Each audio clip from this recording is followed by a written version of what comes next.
March Madness is especially crazy right now. No, not just because of college, but high schools for the guys and girls. Last night it was the ladies. Tonight the guys head next. Our Crazy Friday got started with St. John's and Clay and the Titans. They struck early and they struck quickly. First possession, Zach Steinmetz. He just wants it a little bit more. St. John's up too early. Next possession, Brogan Roback to Cheatham Norrells from the outside. Three-pointer makes it 5-zip. Next trip down, it's Jeff Copeland. He steals the ball, turns defense, and he's going to turn it to offense. Makes it look really easy. Caps off a game-opening 7-0 run. St. John's wins 80-39. Up next for St. John's, either Springfield or Bowsher for the Rebels. Milan Mabry cuts a 10-point lead to 3. He had 15 points. That was in the second quarter. Third quarter, though, it was all Springfield. Leroy Alexander, just a strong player. He had 23 points. That pushed it to double digits. Later in the third, Chester McFadden, he's like, should I shoot it? And yes, you should shoot it. He had 18 points. Springfield wins its first sectional title in 30 years, 80-69. Just being able to win a sectional title, that's what we wanted to do, and we knew that would be, we had to win that for the championship or the sectional, and that was our big thing tonight. It's a big thing. We've been waiting for this since probably about a couple years now, and we haven't been back for about almost 25 years, so to do this against one of the top teams in the city is a great accomplishment. On the other side, the bracket, Whitmer and Start, the assistants helping out because of a death in the Guerrero family. Our thoughts are with them. Third quarter, Panthers up by 18. Luke Hickey with the hoop makes it a 20-point game, 42-22. Whitmer off the inbounds. Nigel Hayes with an exciting 2 points. Good style points with the dunk. Start had a tough second half. Antonio Mays with 2 of the team's 10 second-half points. That's right, 10 second-half points. Part of the reason the defense, Chris Wormley also doing it on offense, too. Whitmer wins big, 61-30. First time we played them, we gave them 66. I think they had 30 tonight. You know, with the addition of Tony Mays, it makes them obviously more dangerous than they've ever been. I was very concerned about their athleticism, but our kids came to play. New Star is a very dangerous team, and but we have some great defensive players in Frank and Lindsay and Mike Szymanski, and we put them on the other team stars, and usually they hold them below their averages.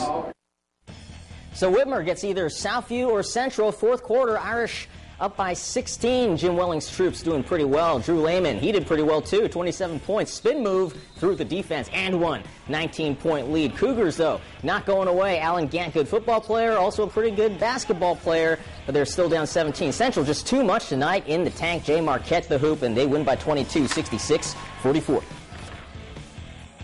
Cut it, I think, to 10. They went on a 6-0 run, and then all of a sudden then we kind of found some rhythm and got it going a little bit because I thought we started doing a little better job of getting the ball to the basket. What we're trying to do is keep that switch on all the time, and that's kind of why he was so upset at halftime. He wants us to play 4 good quarters, not have a good 3-minute run or a good first quarter and a bad second quarter. We got to maintain consistent and play good all 4 quarters. Well, during the regular season, it's pretty fair to say Bowling Green dominated the NLL. But being the regular season champs, one thing. Now it's time to do the deed in the postseason against sometimes those same league rivals like Perrysburg.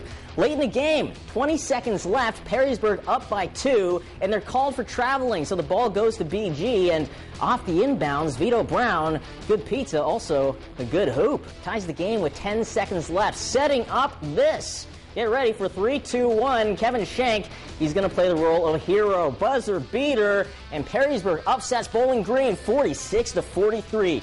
Switching to Division II, Mommy and Rogers, great matchup, also great shoes. Love the pink. Clemmy Owens. Damon Powell, great game for him today. Fakes the pass, gets the hoop. Second half, more of the same.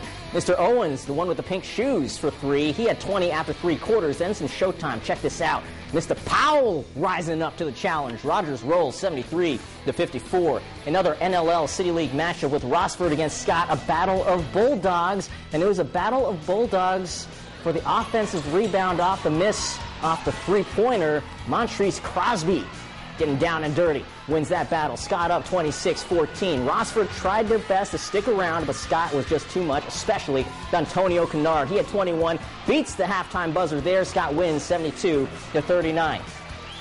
Well, moving on to a battle of W's, Woodward and Waite. Who'd get the W in this game? A lot of intensity building up. First quarter, Waite gets off to a good start. Harry Newson working the post, and yeah, getting the hoop. Seconds later, Dominique Roundtree picking up the loose ball, lays it in for 2.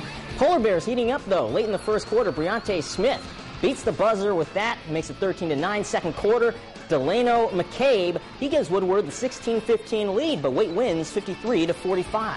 Well, fate works in funny ways. You could play anybody in the postseason, but when it's a league rival, things are just sexier. And that's the case with Toledo Christian playing Maumee Valley tonight. Both come from the TAC, and both are pretty solid. Jim Robinson, he's done a great job with his team all year long. 6 seconds left. Rick Dykert, no. But Zach Broombaugh is fouled with 0.9 seconds left.